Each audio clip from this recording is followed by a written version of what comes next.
halaman 64 bagian bawah. Abdullah bin Mas'ud radhiyallahu an telah meriwayatkan dari Nabi sallallahu alaihi wasallam, di mana Nabi SAW bersabda, "Ma yuksabul abdu malam minal haram, fayatasaddaqa bihi, fala yujaru alaihi, wala yunfiqu minhu, fala yubariku alaihi, fala yubariku lahu fihi, wala yasluquhu khalfa zahrihi illa kana zadahu ilan nar." Tidak ada seorang hamba yang mendapatkan harta dari jalan yang haram lalu ia bersedekah dengannya, melainkan tidak akan mendapatkan pahala.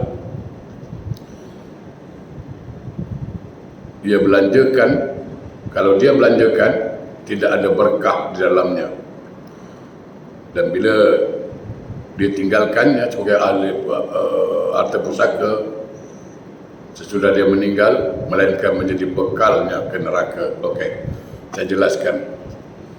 Ketika ada rezeki sumber yang haram, makanya selalu saya pesankan, cakap dengan suami, cakap dengan anak, ya. Selalulah bersyukur pada Allah soal rezeki, dan yakinlah rezeki kita Allah tentukan. Tugas kita cuma usaha aja, ikhtiar, ya. Nak ambil cara haram pun kita dah percaya Allah tentukan rezeki, kita percaya betul. Berapa jumlahnya kita tak tahu, kan itu, kita kan tak tahu berapa jumlahnya. Tugas kita cuma usaha, ikhtiar, doa.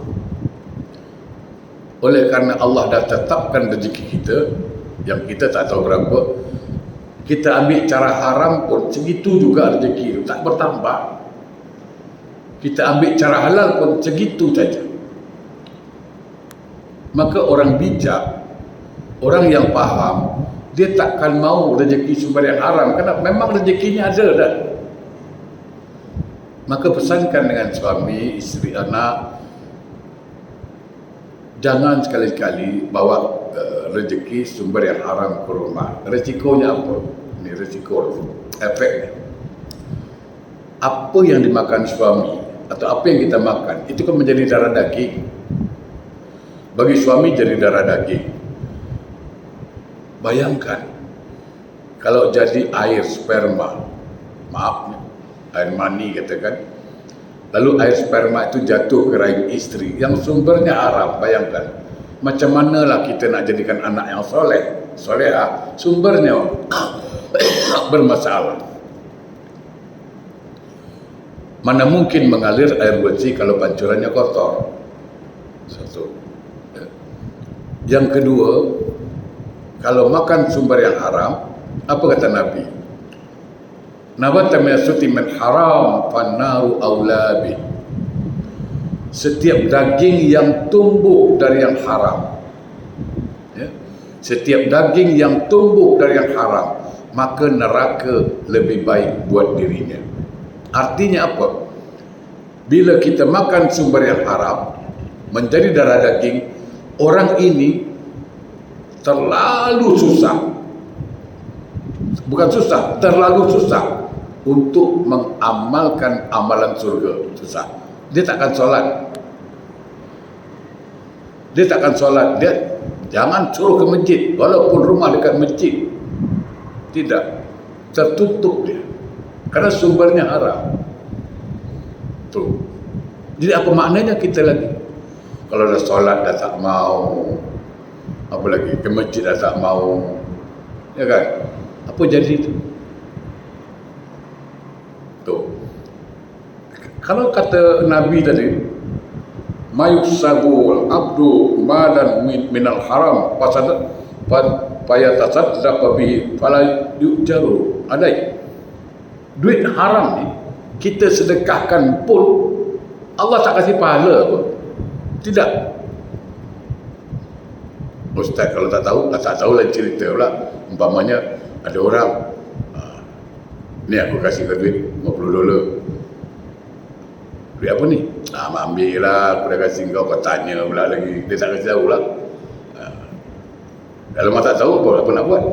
Tapi kalau dia sempat dia beritahu, ambil lah duit ni. Duit apa? Aku menang nombor. Cakap dengan dia, sorry, bukan aku alim, bukan kerana alim, bukan, tapi aku takut dengan Allah. Aku tolak, bukan tak mau duit, jangan salah faham. Aku kau kasih $1 lebih bahagia dari yang halal daripada $100 tapi haram. Sebab kalau kita makan, kita bukannya iman kita boleh sama kan, benih bunga tu. Kalau disiram dengan air cili padi macam mana? Panas, mati dia. Sama, iman yang dalam dada ni, dalam kalbu disiram dengan duit haram macam mana? Makanan yang haram. Takut mati iman kita. Jadi disedekahkan pun tidak ada manfaat. Tak ada pahala, bahkan haram. Dan kalau dibelanjakan macam mana? Lagi masalah lagi. Tak ada berkah. Wala yunfiqu minhu fala yubariku fi. Fala yubariku lahu fi. Andai kata dibelanja, diinfakkan, dibelanjakan untuk keluarga, beli beras, beli apa, tidak ada berkah. Jemaah perhatikan ya, apakah rumah kita berkah, apakah rumah anak kita berkah. Perhatikan, hidup tak agama di rumah itu? Kalau adalah satu rumah, na'udzubillah min zalik, satu rumah, suami Islam, isteri Islam, anak-anak semua Islam, tapi tak satu pun solat di rumah itu, apa jadi? Jelas itu rumah tidak berkah. Tak berkah. Satu rumah tak Islam, tak solat, macam mana? Jelas tak berkah. Maghrib pusing lagu dangdut, maghrib pun karaoke. Tak ada berkah hidup itu. Ada orang susah tak mau bantu, kan aja hidup tak berkah. Jadi kalau duit haram dibelanjakan pun, kasih anak makan, kasih isteri makan, pertama, tidak mungkin anak tu, isteri itu menjadi isteri yang solehah kalau sumbernya masalah. Saya teringat sebuah pengakuan seorang ibu, iaitu dia ni janda, punya anak tiga hafal Quran. Bayangkan, ada lagi yang satu lebih canggih lagi, 11 anak, 11 hafal Quran. Bayangkan, ternyata apa ilmunya? Salah satu di antaranya apa? Dia tidak pernah memberi makanan yang haram kepada anaknya. Itu dia, tak pernah dia kasih. Karena sumber makanan itu pengaruh. Kita makan kangkung aja 3 minggu berturut-turut, insya-Allah tidurlah minggu depan. Ya kan? Dan kalau dijadikan harta pusaka, macam mana? Ditinggalkan untuk ahli waris, kita akan diazab di kubur nanti. Diazab karena meninggalkan harta yang haram. Allahu Akbar. Oleh karena itu, jauhkan dari sumber-sumber yang haram. Dari Abu Rafi', ia berkata, saya menjual gelang kaki perak kepada Abu Bakar As-Siddiq radhiyallahu anhu. Lalu ia meletakkan gelang perak itu pada satu daun timbangan dan dirham pada daun timbangan yang lain. Gelang perak itu timbangannya lebih berat sedikit daripada dirham ini. Saya berkata, wahai Khalifah Rasulullah, biarlah lebihnya untukmu. Ia berkata, tidak. Sebab saya mendengar Rasulullah bersabda, az-zaidu wal mustazidu finnar. Orang yang melebihi dan yang minta dilebihi tempatnya di neraka. Artinya kalau kita berdagang menggunakan timbangan, jangan sekali-kali mengurangi timbangan, jangan sekali-kali, karena itu risikonya berat. Fawailul mutaffifin, neraka wil bagi mereka yang mengurang-urangi timbangan. Tapi memang saya kadang-kadang kita tengok di pasar tu macam tak ada dosa pula dalam ngurang timbangan. Kita belikan sekilo, kalau di Malaysia tu sekilo 10 mata kata dia kan, 10 on sekilo 100 on, betul tak? 10 on lah, 10 on saya dah tahu, 10 on lah sekilo. Tapi begitu sampai di rumah dah kurang, ternyata timbangannya tu lari. Ada sebuah kisah di Madinah, ada sebuah kisah saya pernah sampaikan barangkali, kita mengingatkan kita. Ada rombongan haji dari satu tempat nak pergi haji, satu rombongan. Tiba satu tempat, ada orang meninggal, salah satu rombongan haji itu meninggal dunia. Maka digali kubur. Bila digali kubur, ada ular. Pindah lagi, ada ular lagi. Pindah lagi, ada ular lagi. Sehingga digali di lubang manapun, di tempat manapun ada je ular. Maka rombongan ini bertemu dengan Ibnu Abbas radhiyallahu anhu. Wahai Tuhan, Ibnu Abbas ini sahabat Nabi, keluarga Nabi sekalian. Kami rombongan daripada satu daerah lah, nak pergi haji.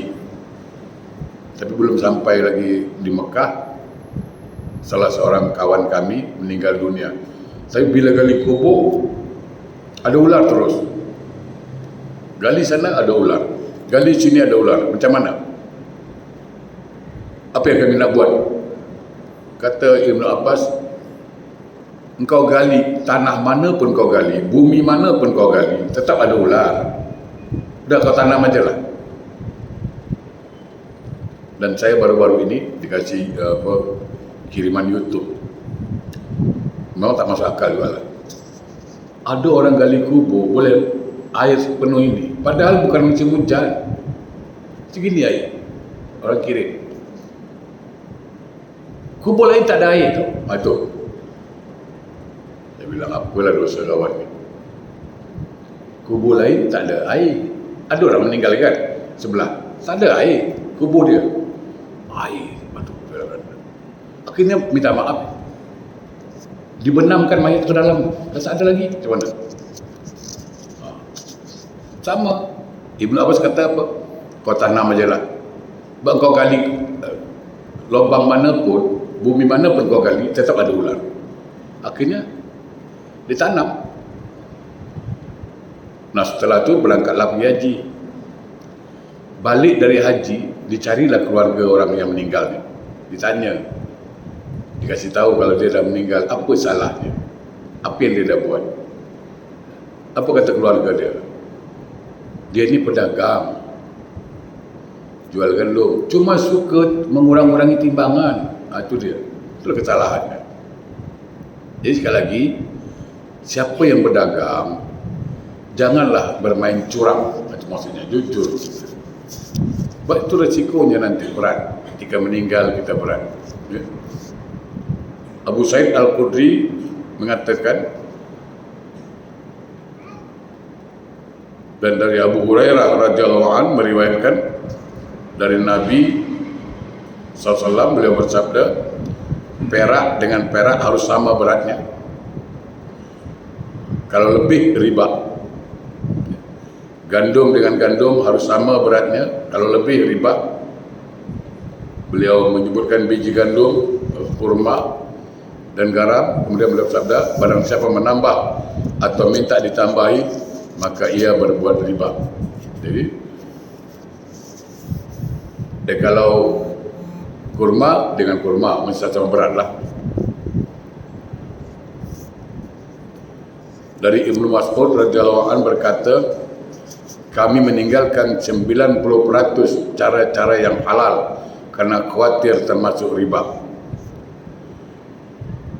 Diriwayatkan dari Umar bin Khattab mengatakan bahawa ia juga mengatakan hal itu. Baik, ada riba yang kadang-kadang kita tak sadar. Ini contoh ya. Katakanlah saya jualan baju, contohlah.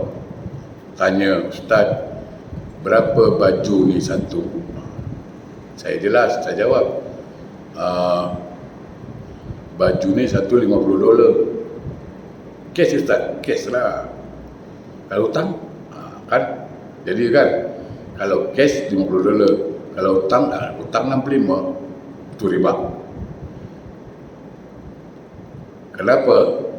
Selain minta lebih, ada 2 akad satu majlis, tak boleh, haram hukumnya. Jadi kalau ada, berapa ni baju ni? Ni kalau cash 65, hutang, kalau cash 50, kalau hutang 65, itu haram. Jangan beli. Haram hukumnya itu. Riba. Tapi macam mana Ustaz? Kalau nak dagang, makanya disuruh belajar. Suruh belajar agama. Ustaz, saya nak beli baju ni, berapa? Maka saya akan kasih harga hutang untuk selamat. 65. Hutang Ustaz, 65. Tetap 65. Kerana memang saya kasih harga hutang. Ya kan? Tiba-tiba dia cakap, saya bayar cash lah Ustaz. Dia cakap, saya pun jawab, oh, bolehlah tawar sikit. Tawar menawar boleh. Itu adat dalam bisnes. Yang tak boleh ditetapkan. Okey? Yang tak boleh ditetapkan. Oh, kalau cash 50, tak boleh itu. Kalau tak apalah, tawar lah sikit, biasalah. Itu boleh. Kata ulama boleh. Nanti ada tawar menawar kan? Tapi tidak tetap harganya. Jangan sebut kalau cash 50, hutang 65, itu tak boleh. Tapi kalau cakap berapa harga baju ni Ustaz? 65. Kalau hutang Ustaz? Hutang pun 65. Kalau bayar cash, boleh tawar sikit lah, jual beli. Tawar terus. Boleh, ya. Itu. Ada yang berpendapat bahawa apabila zina dan pemakan riba telah merajalela pada satu negeri, maka negeri itu akan kacau. Jamaah yang berbahagia, kita dah baca hadis Nabi selalu dengar, iaitu ar-riba salah satu sab'una baban aisaruha mislu yang kia rajulu ummah, bahawa dosa riba itu 73 tingkat. Seringan-ringan dosa riba samalah dosanya seorang anak laki-laki menzinahi ibu kandungnya sendiri. Na'udzubillah summa na'udzubillah min dzalik.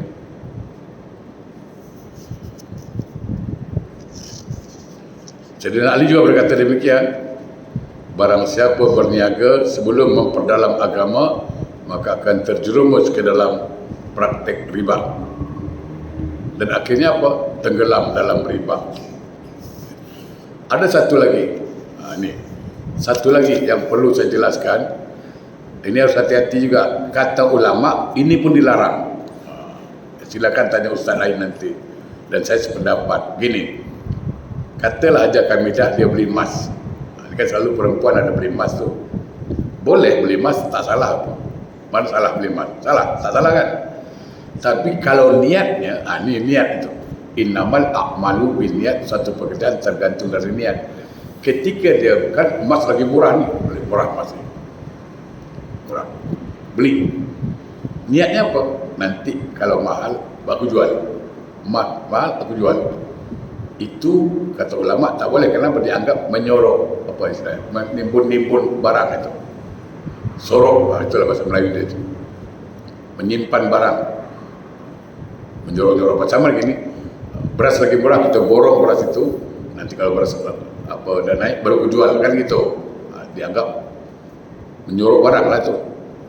Itu. Jadi kalau beli emas, beli aja lah emas.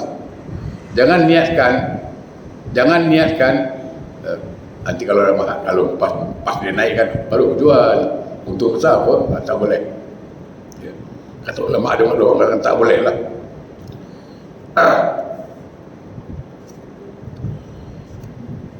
Abu Lais dari Abdul Rahman bin Sabit, ia berkata, suatu desa berada di ambang kerusakan manakala penduduknya membiarkan 4 perkara, yaitu bila orang-orang mengurangi timbangan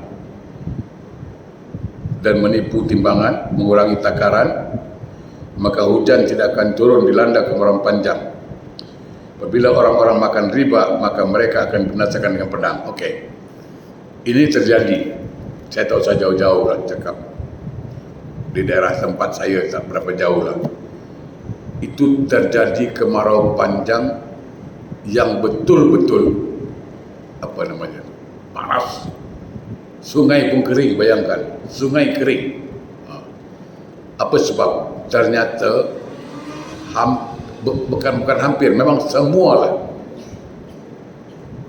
di antara mereka yang punya sawah terlibat dengan riba dan tak mau keluarkan zakat. Tuh.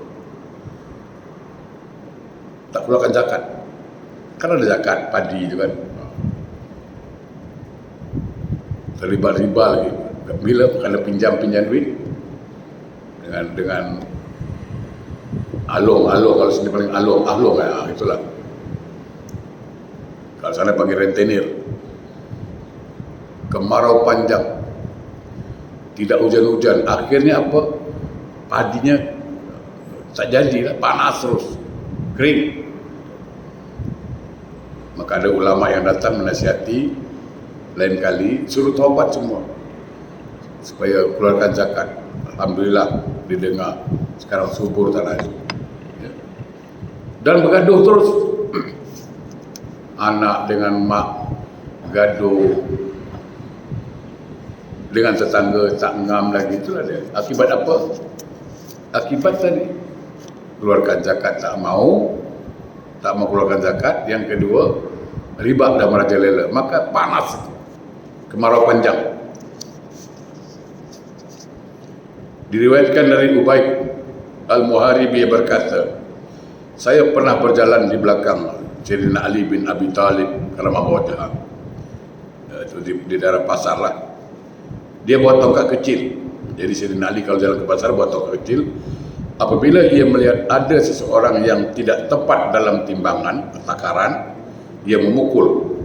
Seraya berkata, tepatilah takaran itu, tepati timbangan itu. Dari Ibnu Abbas radhiyallahu anhu berkata, wahai orang-orang ajam, itu orang-orang selain bangsa Arab, sesungguhnya kalian diberi kuasa, wewenang untuk membereskan 2 hal yang telah menghancurkan bangsa-bangsa terdahulu, yaitu masalah takaran dan timbangan.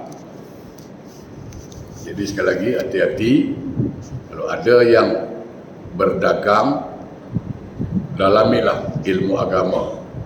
Jangan sampai kita terpelosok, terheret pada benda-benda riba atau mengurangi timbangan. Di mana Nabi bersabda, ya'ti 'alan nasi zaman la yabqa ahadun ila akil riba. Qila ya Rasulullah, kulluhum ya'kuluna riba? Qala man lam ya'kulu minhu yusibuhu minhu ya ubari. Akan datang masa yang tidak ada seorang pun melainkan makan riba. Kita akuilah zaman sekarang ni mana ada kita allowance pinjam di bank pun kena juga, mau tak mau, ya. Tapi kita berpegang pada macam ulama lah lagi. Kalau ulama mengatakan boleh kerana belum ada bank Islam kan, okey, kita terimalah. Akan sampai satu zaman, kata Nabi, tidak ada seorang pun melainkan makan riba. Ditanyakan pada beliau, ya Rasulullah, mereka semuanya makan riba? Nabi menjawab, siapa yang tidak makan riba, maka dia terkena debu pun kadang-kadang. Debu riba tu kena lah. Oleh kerana itu, jemaah berbahagia, yakinlah bahawa riba ini sesuatu yang diharamkan oleh Allah, artinya mengandung perkara yang tidak baik.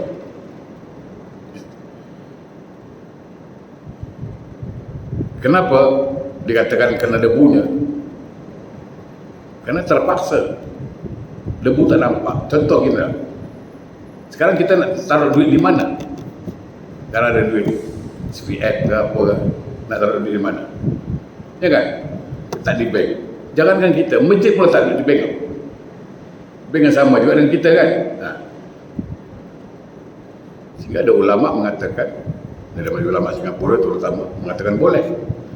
Kenapa? Dianggap darurat. Dah tak ada tempat lain. Jamaah kalau pergi ke ada satu tempat, saya sebut namanya Lingga.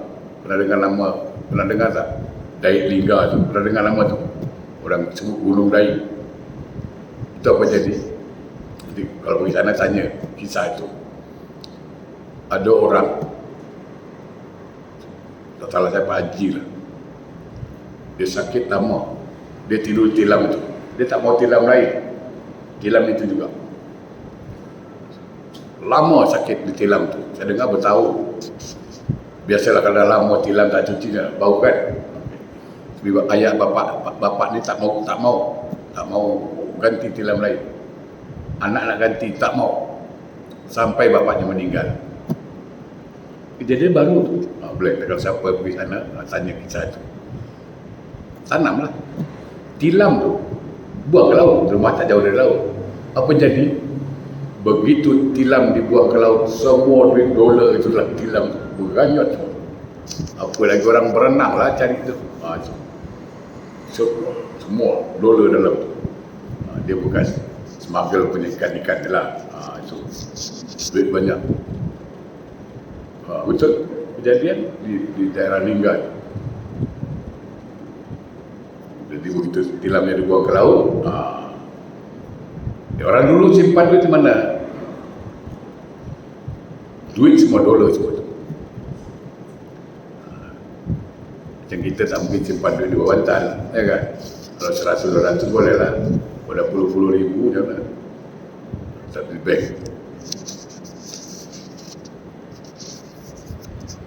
Dalam Quran dikatakan apa?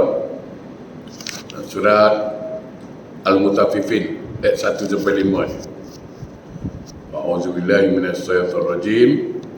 Wailul lil mutaffifin allazina idza iktalu 'alan nasi yastawfun wa idza kaluhum aw wazanuhum yukhsirun. Ala yazunnu ulaika annahum mab'uthuna liyawmin 'azim yauma yaqumun nasu lirabbil alamin. Kecelakaan besar bagi orang-orang yang curang, yaitu orang-orang yang apabila menerima timbangan dari orang lain, mereka minta dipenuhi, dan apabila mereka menakar atau menimbang untuk orang lain, mereka mengurangi. Tidaklah orang-orang itu menyangka bahawa sesungguhnya mereka akan dibangkitkan pada satu hari yang besar, yaitu hari kiamat, di mana manusia berdiri menghadap Tuhan semesta alam. Dan ini banyak terjadi. Bila dia membeli, dia minta timbangan cukup, jangan kurang. Dia minta timbangan cukup, jangan kurang. Bila dia menjual, dia menimbang, dia kurangi. Orang macam ini nanti di akhirat, subhanallah min zalik, dia akan berdiri tak mampu berdiri, macam orang mabuk, tak kuat berdiri dia. Macam orang mabuk, itulah azab Allah kepada dia. Kenapa? Kerana tidak amanah. Itu termasuk tidak amanah dan tidak berkah. Ya. Ini saya cerita sedikit. Saya punya cerita banyaklah kisah-kisah. Kisah nyata. Jadi gini, ada satu orang hamba Allah, ya, haji tu, haji waktu muda dia suka apa ni, bagi tanah, tapi dia pinjam, okey, ajak kami dah pinjam IC, nak ambil tanah, dapatlah 2 hektar. Ajak pinjam tanah, ambil IC, dapat 2 hektar. Dulu kan government kasih tanah tu, dapat 2 hektar, banyak tu kelapa sawit. Ada 125 orang, dia pakai nama orang dengan janji, ambil sikit lah, bagilah, share, bagi 2, kau 1 ekar, aku 1 ekar, tapi saya urus. Sekali dah dapat, jangan 1 ekar, 1 meter pun tak dapat. Bayangkan 125 orang yang dia sudah zalimi, dia lupa salah satu sabda Nabi, doa yang tidak akan ditolak, doa orang dizalimi. Betul, ada 125 orang yang dizalimi. Kalau 125 ni mendoakan, apa jadi?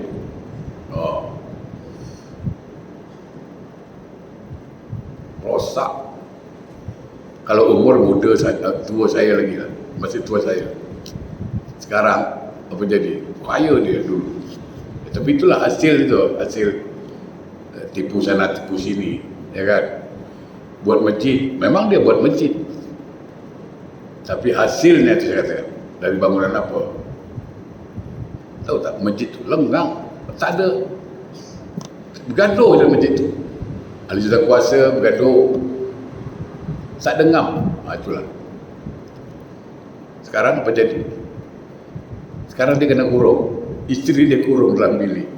Ya betul, orang masih hidup kena kurung. Sebab apa? Kalau dia keluar lepas, habis berjalan, macam orang gila dah. Macam orang gila. Jadi dia sekarang ni kurung di rumah, tak boleh keluar. Bila dia keluar, dia meracau. Itulah azab. Itu 125 orang dia zalimi. Bayangkan. Dan dia dah tak ingat siapa-siapa sekarang. Sedih kan ceritanya itu. Kenapa menzalimi? Kalau kita jualan, kita timbangan dikurangi, tapi kalau dia, pas dia beli, dia minta cukup timbangan. Itu. Oleh karena itu, sekali lagi saya katakan, sumber yang haram ni tak ada baiknya. Nak disedekahkan, hukumnya tetap haram. Nak dibelanjakan dalam suami isteri, tak ada berkah. Nak ditinggalkan jadi harta pusaka, nanti menjadi bekal kita ke neraka pula. Oleh karena itu, tak ada jalan lain.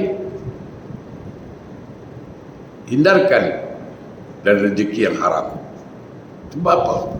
Saya selalu katakan, diambil cara haram pun tidak menambah rezeki kita apa? Karena rezeki kita sudah ada. Dalam Nabi mengatakan apa? Orang tu takkan mati selagi rezekinya ada. Dia takkan mati. Selagi rezekinya ada, dia takkan mati. Kenapa kita tidak yakin dengan Allah soal rezeki?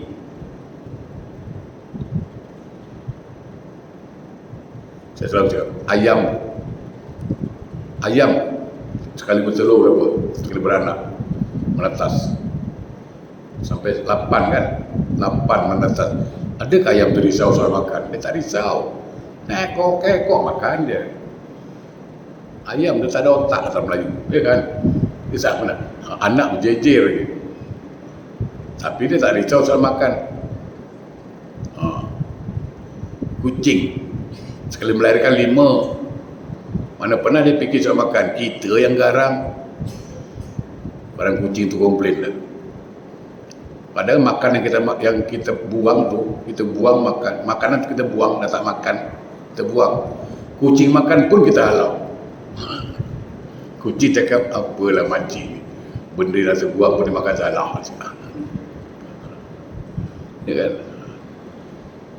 Kita yang berakal, takkan Allah tak siapkan. Ya? Jadi jangan pernah takut soal rezeki. Dan surah Al-Kahfi ayat 49.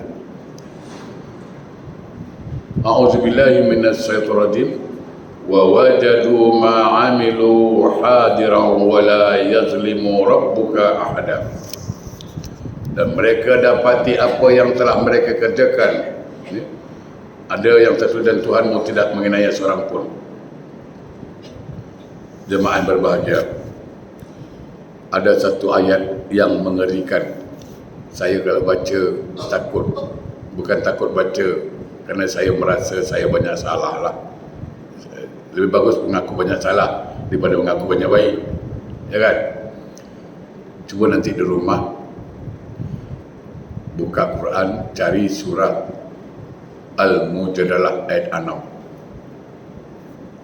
Surah Al-Mujadalah ayat 6. Pada ayat itu dikatakan apa? Pada hari kiamat nanti, hari pembalasan, kata Allah, aku akan tunjukkan satu persatu perbuatanmu. Apapun perbuatan yang kita dah buat, nanti kita akan tengok balik. Bayangkan, kita sekarang barangkali rajin dah solat. Kita sekarang barangkali rajin ke masjid. Masa muda-muda dulu mungkin kita degil, ya kan? Banyak salah kita, dan itu ada rekamannya. Ada rekamannya. Nanti kita akan tengok.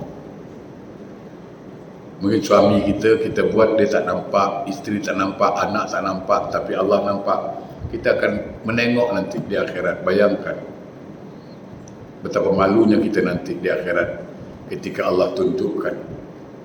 Oleh kerana itulah kita mohon pada Allah, semoga Allah tutup aib kita dan dihapuskan segala kesalahan kita, dan kita tidak lagi melihat kesalahan-kesalahan itu. Terakhir, dari Umar radhiyallahu anhu bahwa Nabi bersabda, innal adla mizanullah ta'ala fil ard, faman akhahu qadahu ilal jannah, faman tarakahu saqahu ilal nar. Sesungguhnya adil itu adalah timbangan Allah Ta'ala di bumi. Maka barang siapa yang mengambilnya, mengamalkannya, niscaya ia dituntun ke surga. Dan barang siapa yang meninggalkan keadilan itu, niscaya akan diseret ke neraka. Jadi perlu diketahui bahawa keadilan itu terkadang datang dari pemimpin kepada rakyatnya, atau dari rakyat kepada sesamanya. Artinya apa? Sebagai apapun kita dituntut adil. Terutama sebagai seorang ibu, seorang ayah, jangan pilih kasih dengan anak. Harus adil. Kadang-kadang kita ni dengan anak, kerana anak ni barangkali dia kaya sikit, kita sanjung dia, kita puji terus dia. Sementara anak kita miskin, kita macam ada menantu miskin, kita macam tak layan sangatlah. Jangan. Itu tidak adil namanya, sama-sama menantu. Harus kita saling bersikap adil, jangan berat sebelah. Baik, saya kira itu dulu, insyaAllah. Kita jumpa lagi Jumaat depan dengan bab baru, iaitu bab dosa-dosa.